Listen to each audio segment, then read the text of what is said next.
Bonjour les bien-aimés. Vous êtes sur la chaîne Marchons vers l'Éternel, notre Dieu. Ce matin, soyez tous bénis, soyez encouragés, demeurez dans la présence de Dieu.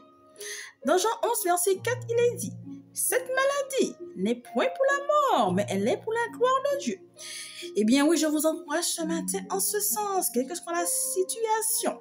Fais-lui confiance. Lorsque tout va mal, fais-lui confiance.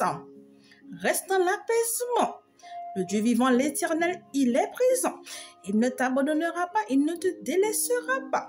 Fais-lui confiance, demeure jour après jour dans sa parole. Lorsque tout va mal, garde ton esprit sur lui. Lorsque tout va mal, fais grandir ta foi. Lorsque tout va mal, demeure dans sa parole. Cherche-le de tout ton cœur, ton âme et ton esprit et tu verras la gloire de Dieu. Je vous encourage en ce sens. Eh bien oui, c'est l'histoire de Lazare. Cette maladie n'est point pour la mort, mais elle est pour la gloire de Dieu. C'est l'histoire de Lazare. Vous la connaissez.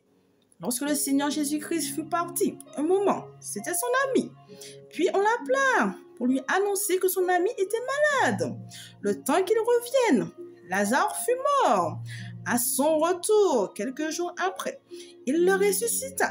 Cette maladie n'est pas pour la mort, elle est pour la gloire de Dieu. Je vous encourage à prendre exemple, quelle que soit la situation de ta vie, même la plus désespérante, c'est pour la gloire de Dieu. Fais-lui confiance. Marche toujours dans sa lumière, dans sa parole, et tu seras plus que béni. Je vous encourage en ce sens à persévérer jour après jour dans la parole de Dieu, à persévérer dans votre foi, à faire grandir votre espérance en Jésus-Christ, et vous verrez, vous serez sur le chemin de l'apaisement. Le Dieu d'amour, le Dieu de paix, il mettra sa paix en vous, quelle que soit la situation, vous demeurez dans sa paix et vous marcherez pour la vérité, pour la vie éternelle.